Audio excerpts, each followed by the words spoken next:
वो कहते हैं कि रामदास रामायण लिखते थे। रामदास एक आदमी थे, एक बिहार के गांव में रामायण लिखते थे। तो जब रामायण लिखने शुरू करी तो वो कहते हैं कि इस युग में वो हनुमान जी विराजमान है। आप लोग भगवान को विश्वास करते हैं सब दोस्तों? Do you believe in God? तो कहते हैं कि इस युग में हनुमान जी विराजमान है। तो हनुमान जी को मालूम चला कि रामदास रामायण लिखता है इस दुनिया के अंदर कलयुग में, और बड़ा अच्छे तरीके से लिखता है। तो कहते हैं कि हनुमान जी पहुंच गए बिहार के उस गांव में, उस पेड़ के नीचे जहां रामदास 30-40 लोगों को बिठाकर रामायण सुनाता था।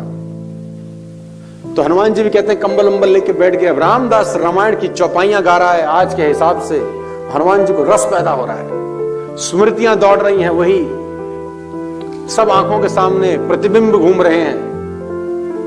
हनुमान जी को बड़ा रुचिकर लगता था। रोज आते थे रामायण का पाठ सुनने, और रामदास सुनाता था रोचक रोचक कथाएं, अपने अंदाज में सुनाता था। हनुमान जी को बड़ा रस आता था कि मेरे भगवान की लीला कोई कह रहा है, वो भी कलयुग में। बड़ा मजा आता, कंबल अंबल लेके बैठते थे। एक दिन की बात है कि रामदास रामायण सुनाते सुनाते एक ऐसी बात बोल गया कि विवाद खड़ा हुआ। रामदास ने बोला, जब हनुमान अशोक वाटिका में गए तो बहुत सुंदर अशोक वाटिका थी, सीता मैया पेड़ के नीचे बैठी थी, और सफेद सफेद रंग के बहुत सुंदर सुंदर फूल खिले हुए थे। हनुमान जी ने बोला, रुक जाओ, यहीं रुक जाओ। वो तो कंबल अंबल ओढ़ के बैठ हट गए। उसने बोला, क्या बात है, कौन है भाई? उसने बोला, नहीं नहीं नहीं, तू ठीक कह रहा है, तू अब तक तू जितनी बातें बताई मुझे बड़ी रुचिकर लग रही थी।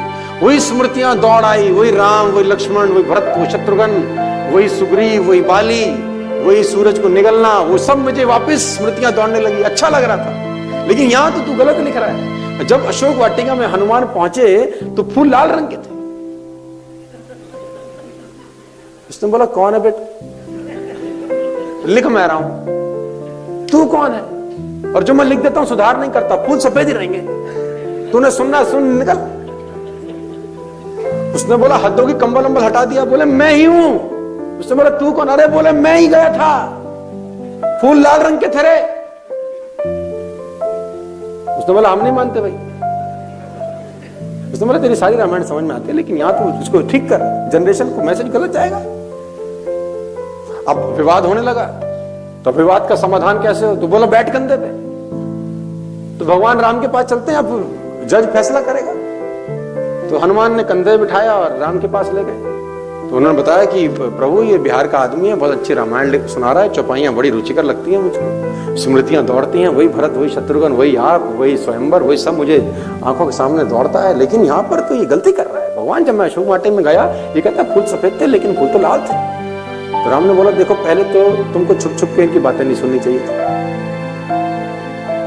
और अगर छुप छुप के सुन भी रहे थे तो पंगा लेने की क्या जरूरत थी?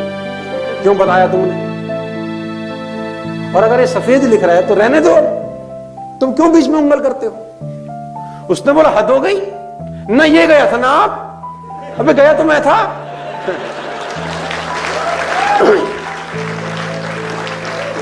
मैं बोले, गया तो ना ये थे ना आप? अरे लाल थे भगवान।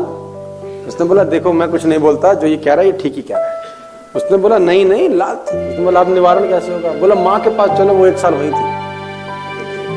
बैठ कंधे पे। रामदास फिर कंधे पे, माँ के पास में। बोले, सीता मैया, ये रामदास है, ये रामायण लिखता है, बड़े अच्छे तरीके से सुना रहा है, मैं रोज जाता हूँ सुनने, और रुचिकर लगती है बातें, स्मृतियां दौड़ती हैं, लेकिन आज अरंगा खड़ा कर दिया इसने। मैं आपसे जब मिलने आया तो फूल तो ये कह रहा सफेद रंग के थे, लेकिन माँ फूल तो लाल थे। तो माँ ने बोला, हनुमान सफेद लिख रहा है तो रहने दो, तुम क्यों अरंगा डालते हो? उसने बोला, लेकिन माँ, ये तो बात तो गलत कर रहा है। उसने बोला, देखो, तू तो 1 दिन के लिए आया था, मैं तो 1 साल थी, फूल सफेद थे। उसने बोला, नहीं मां, फूल लाल थे।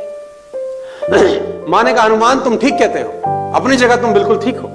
जब तुम लंका में आए अशोक वाटिका में मुझे मिलने, तो तुम्हारे भगवान की पत्नी को कोई हर लाया था, तुम विध्वंस करने को तैयार थे, मारने काटने को तैयार थे, आंखें खून में सनी हुई थी, इसलिए सफेद फूल भी तुमको उस दिन लाल नजर आए। फूल तो सफेद ही थे। तो आप जिस नजर से नेटवर्क मार्केटिंग को देखेंगे, नेटवर्क मार्केटिंग आपको वैसी